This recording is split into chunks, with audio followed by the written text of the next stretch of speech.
Đó có một cái hồ hổm cái mà còn ná này giờ các bạn rồi chứ có một trên các bạn không mày này Họ wow giá đó bố trên mò này Ồ.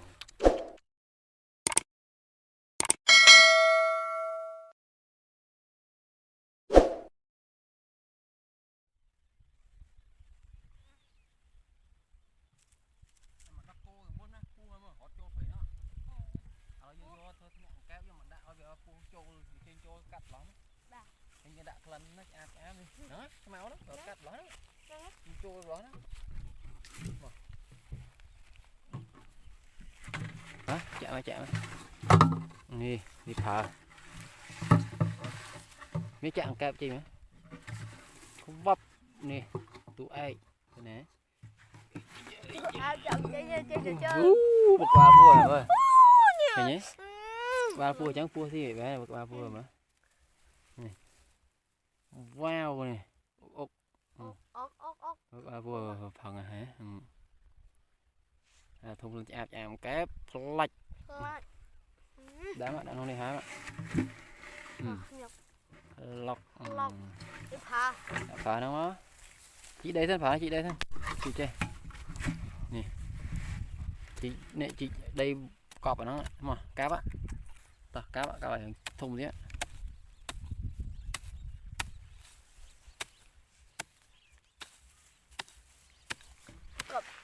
cáp cáp chứ nghe thôi cọp ở nè cọp thì ôi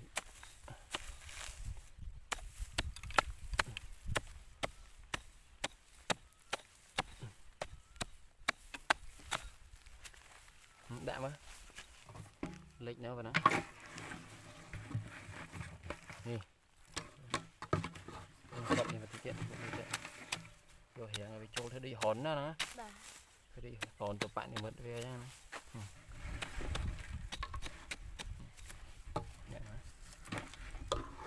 lục đi như lục đây đó chết chướng này đi như lục đây à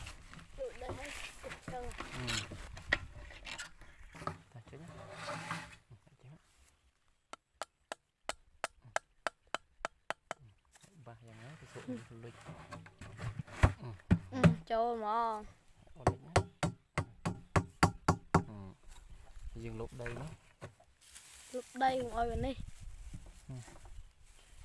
chết nè cặp đây cọp đây đi như thế bà để hồn nó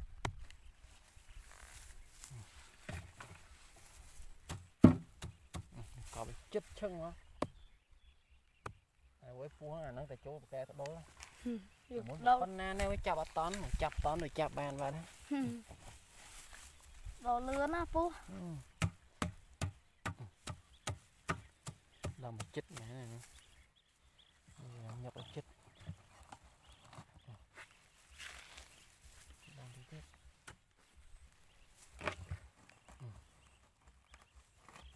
chích chân này nhé phải đó đồ nào ui đã được chết món đã phút khỏi mới cũng được ba cả lô phu cho thó được ba phần dương nâng á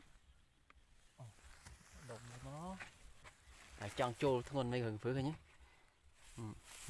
ta về luôn lon cả nó về thung lên cái về cả lăng này cả lăng trâu lôi phở hiếu trâu nó chóp như vậy tao theo nha hãy theo muốn anh đặt cô hết này anh đặt cô à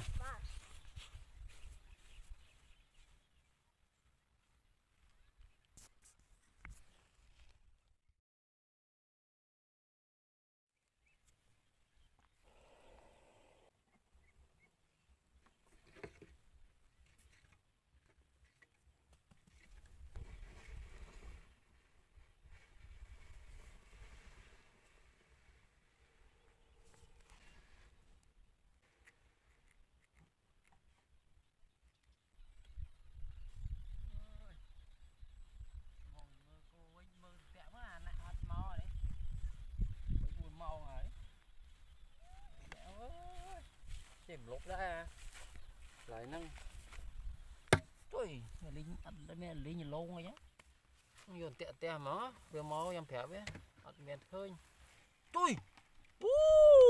Nè, một cái tối à. Cho con tan phật đó này. Trời ơi, nữaผมlàm luôn này. Phần này đây. Nè. Đó có một cái hồ hổm cái vậy. Phần này. Đó có ảnh ạt mau áo ảnh ạt nha. Trời, hả mấy chỗ rồi. Một phần này đấy nữa. Nữa. Hả mấy bác? Phần này đấy nữa. Tôi mẹ ơi. Đó có à. Thú mà. Mà mơ đấy, bê bố mơ muốn. Anh mau cho cô mưa hỏi không? Ồ, trên dục đà ấy. Mình chạp chứ nhỉ, nhỉ. Anh chạp chứ nghệ chứ nhỉ. Đi, đó có một làng luôn này, này cái tôi này. Nhìn một cái tôi này. Còn na này cái tôi này. Không ơi. Trình mò. Giờ các bạn rồi. Chứ mồi trên các bạn không má này. Họ. Wow. Bây giờ đó bố. Trình mò này. Còn na này. Đi. Trời ơi, mới chạp em đó. Trời nga này.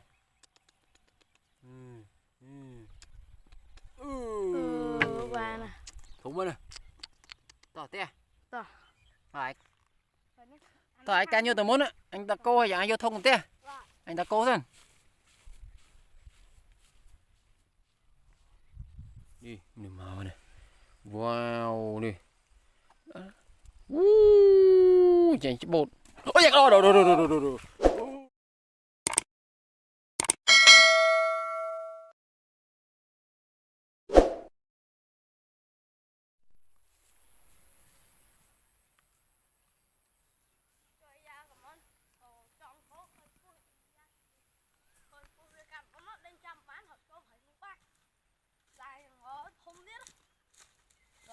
Thân tẹ nắng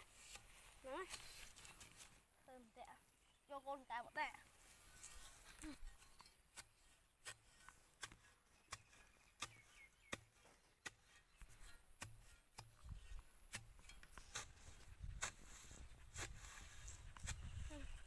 cho con mà ông tích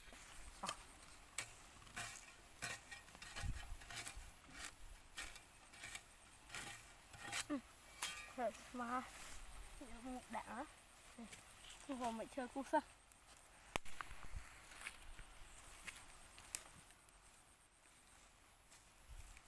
mà cu học phần trên cặp ơi đi mà vậy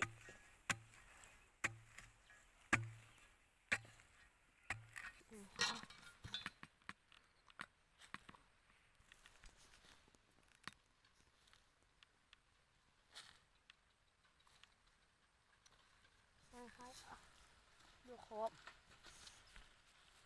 đã khỏi rồi coi cái này thường thần tích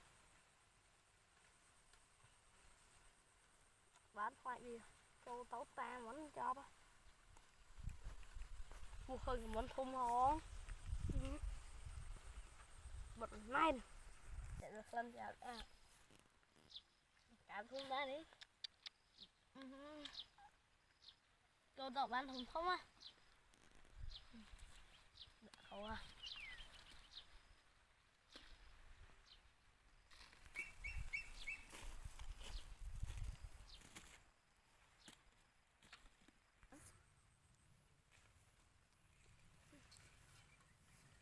tao ở hiện nan tích nhận bốc túi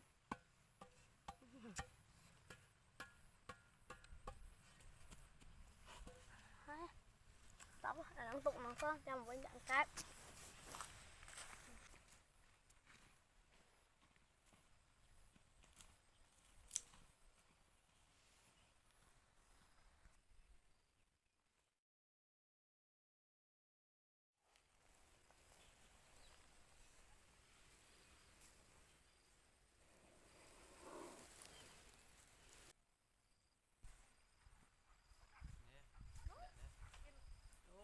vô mũ anh mau chắc là mũ anh thơ ca mình khơi vô mũ mà đạn thủ tiến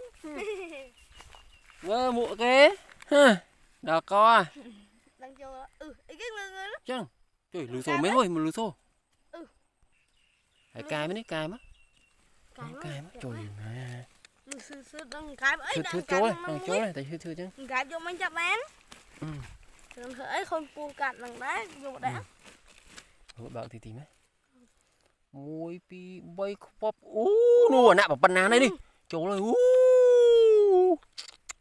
thổ mà đi thổ mà hẹn chào ớt tôi hỏi chơi mình chỉ có chứ thôi chơi lại đây trời dạ đi lướt thích thôi bác tí ý mà chơi chỉ có cái túi tí còn bác nói ba anh thụ của tôi xem nè của tôi anh đi về anh về à tạ tôi cùng nít rồi họ các ba mất của tôi này nè đi khơi trời mà nạ thú mà đi wow bà cho bắt đi trời ơi à đọ thì đọ đi đi màu này wow đi chèn bột ôi giặc đồ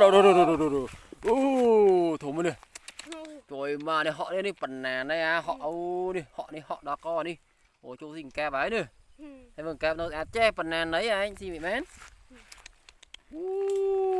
đỏ co này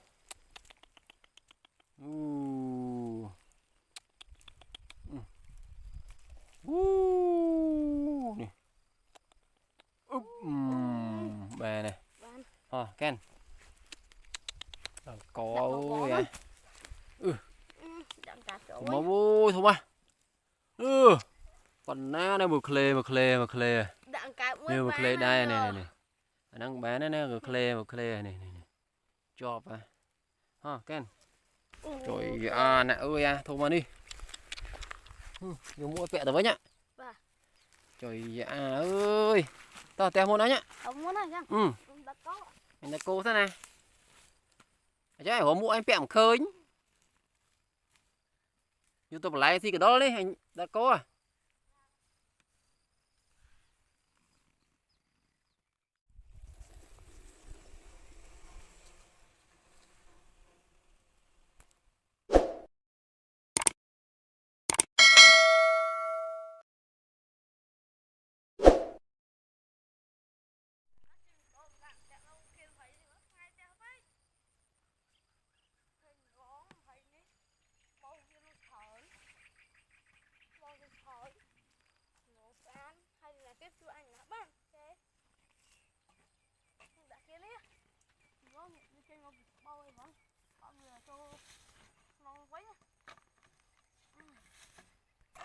vô cái mình thơ nè ít nè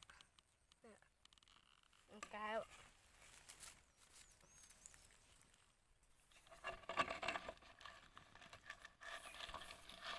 cho giật được trên vì nó mó cho nữa cho rồi xin cáp bạc cho bớt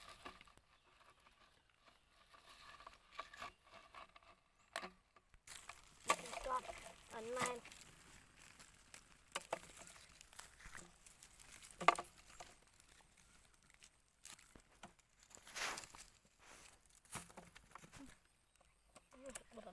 họ bên hồn đi rồi về việc phần cái video cho khí cho nó đi cho hả cho phải tổ phò sinh ca để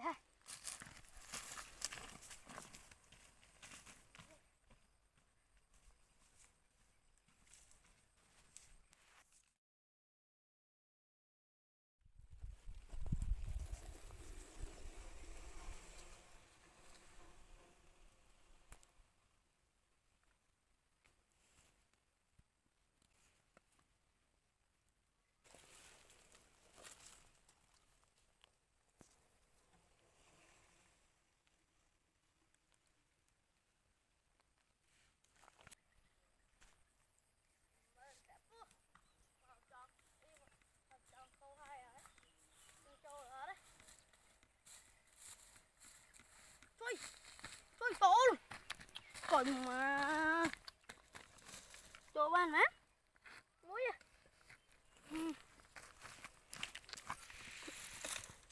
cho bàn muối bạn mui đang po ấy chết đi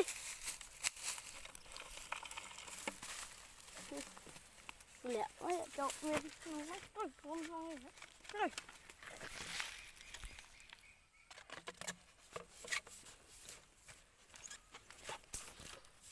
không ngon mắt dỗ tôi vô món sạc phở phở nó của tôi nữa thì nó hơn nữa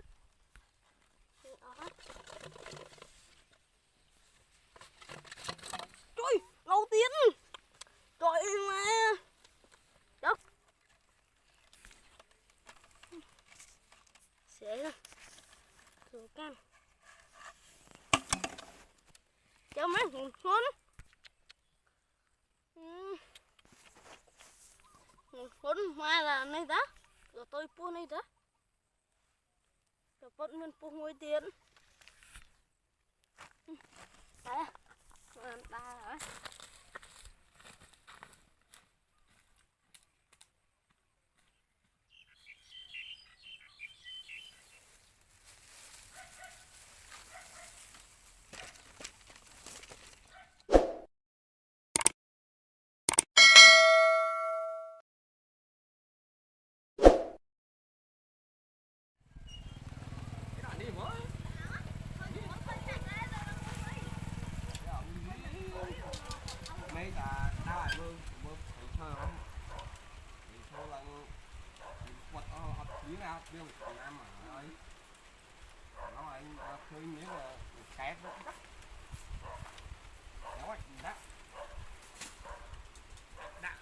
Phốt ở đằng đấy rồi chỗ má chỗ plèn anh một đôi má cơ má chỗ lại đó là lọc cũng sẽ này nữa bên cái là tôi cũng với má này bây giờ đi đặt mỏ lại là bây giờ đại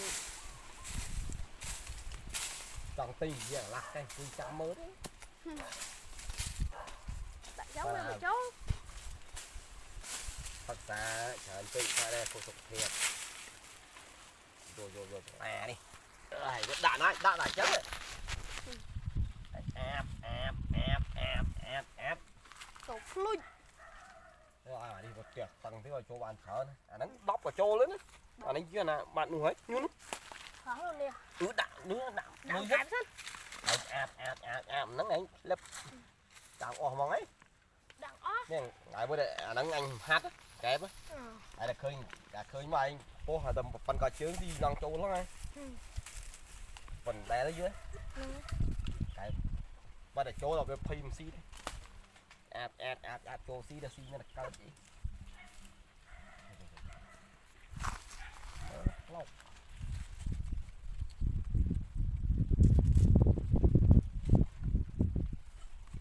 chỗ nó ba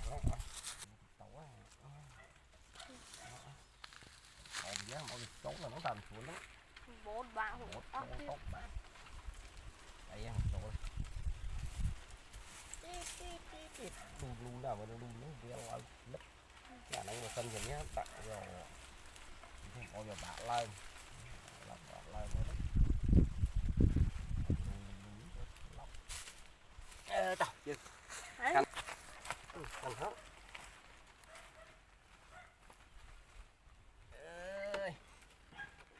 là thấy nha ai nghĩ nó má nó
đi ôi da bật nào đi ui lực khơi chứ nó còn lên cái mà ô gì gà cỡ tụt đề anh ấy đau gì lòm thom chết rồi bây giờ đau nó ba rồi mà vô thử mấy bỏ tiền nhầm đã ba quá tuổi mà ô pi đi ô cứ cù với anh ấy chỗ kẹp thùng chân buồn cà vô mai anh còn mọn đi mau mới được lợn anh đi lợn đặc biệt khơi buồn lợn thùng mà giàu quá chưa ôi da đầu vào à cá sao mà anh phải dùng mòn mới nằm liền mòn cậu cá kết cậu cây cá kết cậu cây cá kết cậu cây cá kết cậu cây cá kết thì lùm lên mòn giống nhìn đây đồ lem anh phải vô nuôi màu vào đây đi ô thì vậy thế không đen nhé nghe he này cháu này